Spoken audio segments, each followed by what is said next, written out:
Joe, what do you like best about what your group is doing as a group so far? I think they're playing well together. They're doing a good job at the line of scrimmage, communicating. Number one, get everybody getting on the same page. And really their job. I've always told those guys, really they have two main job responsibilities in the run game. Their job is really to create space for the running back, and in pass protection is to keep their defender as far away from the quarterback as possible, so he can make a good decision and throw the ball accurately. And we've got a long way to go, but overall, for 6 weeks in, I think we're making progress in both those areas. We got to do a lot of things better, but I like the way they're preparing. I like the way the energy that they're playing with. But like I said, still a lot of room for improvement. What are some of the things you want to see them do better? Well, just some of those things. I mean, there's always more. We use that term. There's meat on the bone, so to speak. In the running game. Particularly last week, I thought up in New England there was more opportunities there. There's always room to finish better, get to our aiming points a little bit more consistently, and then just the coordination of all of it with the running backs, with the receivers, with everybody in the run game specifically. And then, in pass protection is just, overall it was good on Sunday, but there's still pictures where we can always get better, whether it's twist communication on third down, whether it's handling pressure and blitzes that ultimately come typically in third down. But there's a lot of little things, but generally we're off to a good start, but certainly a lot of things we could do better. How do you assess how Steele has stepped in and performed in this stretch, and just how you'll handle that position now with Lyle working back in, and how you'll work them and what you want to see next week and make your decision? Yeah, I mean, I think, again, Terence played, I'm throwing out a broad number, 1,000 plays maybe last year. He played a bunch of football for us. I think he's improved. I think he's gotten better. He's a very, very hard-working individual. So, certainly pleased with the contribution he's made. Excited to have Lyle back with us, and looking forward to working with him. And then, as we get ready for Minnesota, we'll prepare these guys to play, and then, Coach McCarthy will make a decision that's in the best interest of the team. But excited to have Lyle back for sure. Did a good job in the Tampa Bay game, and looking forward to working with him again. Do you expect, from a healthy standpoint, do you expect him to be physically ready to? Yeah, I mean, he's been here. Again, I hesitate to say I haven't been with him working on the field, obviously, for 5 weeks. So, it's going to be important when we get back here to get on the field together and see where he's at. But all the reports are good. He feels good. I've seen him obviously in the meetings, communicated with him. So, like I said, I'm looking forward to getting back on the practice field with him. Is Zach playing his best football? Say that again. Is Zach? He's playing well. I mean, he's playing well. He played well last year. He played, missed 5 or 6 games last year, as we all know. But really pleased with how he's playing. The leadership that he gives to the group has been excellent. So, again, I don't have perspective, nor is it all that relevant. We get caught up in one game at a time and preparing the team to play as well as possible. And so, really pleased with the way he's playing. Going back to Steele, what made him make this big jump from last year to this year? Well, I think he's just more comfortable, more confident in what the job description is. I think he's more comfortable systematically with what we're asking him to do. It's not kind of when you're a rookie, especially when we didn't have an off-season program in 2020. Everything was maybe a brave new world for him and all the other rookies. So I just think it's I think he worked extremely hard in the off-season from a strength and conditioning standpoint. So just a lot of things, and hopefully you always hope there's a natural progression from your first year to your second year, and I think that's evident with him. Short of everything, what did he get better? He just, overall, I think his play strength is a little bit better. His play speed has always been good, but I think that's a little bit better. He's very decisive out there. He gets off the ball in the snap count perhaps as good as anybody that we have. And so, he's a hard worker, and the work is the dividends have paid off for him. I think a little more rare on a guy who was an undrafted free agent to make this. Again, like you said, he had a lot of work last year. Yeah. But I mean, you rarely see undrafted offensive linemen kind of move into this position. Yeah, I mean, as I say to the players, the great thing about football or athletics or probably in business at Dr. Pepper. It really doesn't matter where you start. If you get into the building, it doesn't matter if you're a first rounder, a fourth, a seventh, your first contract. You're really, it's matters what you do on a daily basis. So, he's taken a hold of an opportunity and he's done a good job. Still has obviously a lot of ways that he can improve and get better. But I think that's really the beauty of athletics and sports in general, football in particular.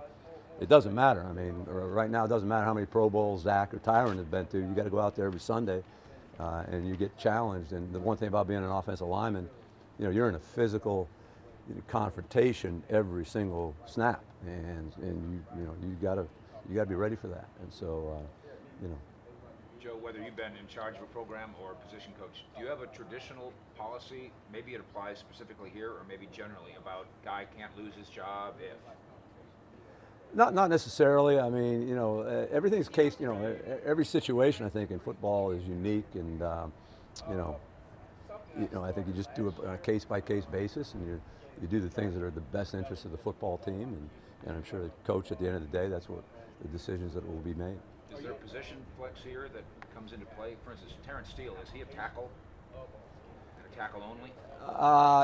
That's really, again, that's where we've had him since, really been working with him since July or August of last year, and that's where he's gotten every single rep. He's never taken a rep at another spot. It's always been a tackle. Again, could he do something else? Possibly, but I think that's really where his natural spot is. Are you generally a best five opponent? Yeah, absolutely. And is the bye week a time when you might evaluate, if you have more than five good ones, is the bye week normally a time when you might kind of evaluate all that and see how you make sure you had your best five on the field? Yeah, I mean, it's a time to sit back. We just came out of meetings. We're looking at how we're running the ball in normal down and distance, how we're protecting, how we're doing in the red zone. So you think about what is the best combination, who are the best players. You talk about continuity, how important is that. All those factors are in play, absolutely. And those are things that we discuss really on a weekly basis, not just during a bye week. I mean, you're as good as a coach as your last game, and you're as good as a player as your last game. Speaking of this last game, when the officials are making calls early, and you always say there's growing frustration. Sure.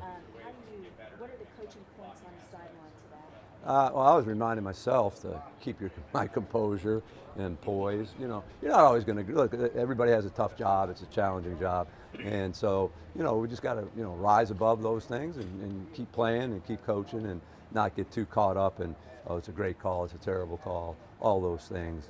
Those. Being around as old as I am and seeing things over a course of a long period of time, those things have a way of evening themselves out.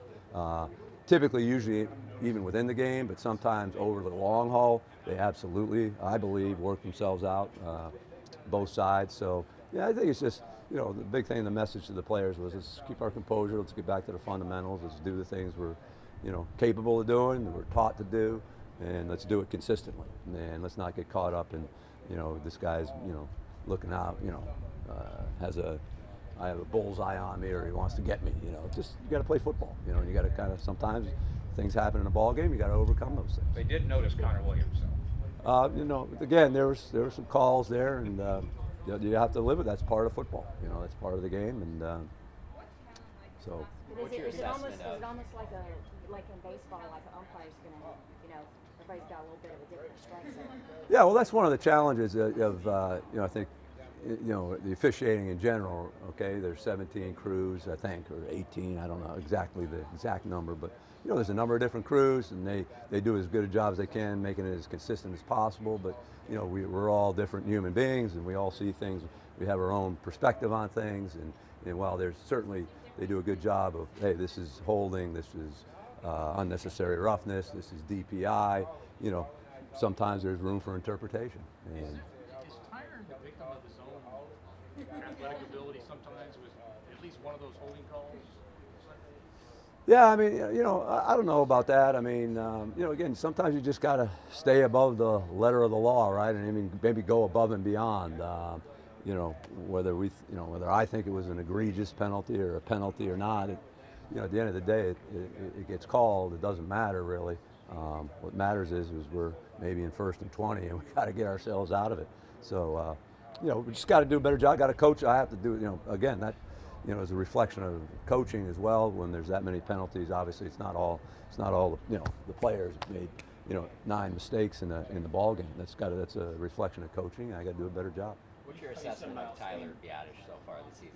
Yeah, he's making progress. He's making good progress. I think sometimes even I forget that, I believe he maybe only started 4 games last year, maybe 5. So now it's 6 here, so that's 10 games. So he's still, somewhat a rookie and at least on the game experience. But thought the other day up in New England, I thought his command at the line of scrimmage was very good. I thought his cover down the field was good. I think he's making progress in pass protection. Still got a long way to go. But certainly pleased. I think he's making progress without a doubt. And how about McGovern? How do you evaluate? Love the contribution that he's made to the ball club. Anytime his number's been called, he's been ready to go. He's played physically. He played well in the ball game when he started the game. So really like the contribution he's making, and hopefully envision him contributing more as the season goes on. With Biadasz and Connor Williams in there, you faced a lot of good defensive fronts early with some Yeah. dominant defensive tackles. Yeah. How have they worked through that, and where are they now as far as confidence and kind of growing through that stretch? Yeah, I think there was, matchups are obviously a huge part of football, right? Whether it's out on the perimeter, whether it's inside, whether it's on the edge with offensive tackles. So you're always, aware of those matchups. You're, and again, job description number 1 for as a coach is to put your players in as best a situation as you possibly can, based on those matchups. So I think there were certainly some really good snaps against those quality defenders, but also there were some opportunities for us to get better and learn from and improve from. And I think gradually we're making steady progress in there. We got to continue to get better. There's some really good illustrations in the game the other day from the pass protection standpoint, and that's got to continue. And there's more room for growth, for sure. Finished training camp with Terence playing a lot of left tackle. Right. Do you look at him as a guy that can do both? Yeah, I mean, he's got, that was, the most, I think his first year here and when his first training camp out here, he got a little bit of work, not very much. So that's, out in California when we came back, certainly got more. I would say obviously still with, now I'm going to throw out a number, 350 reps this year, 1,000 last year at right tackle. Do I think he's a left tackle? Could he be? Probably. But again, his home really is right tackle, for sure. All right, thanks, guys.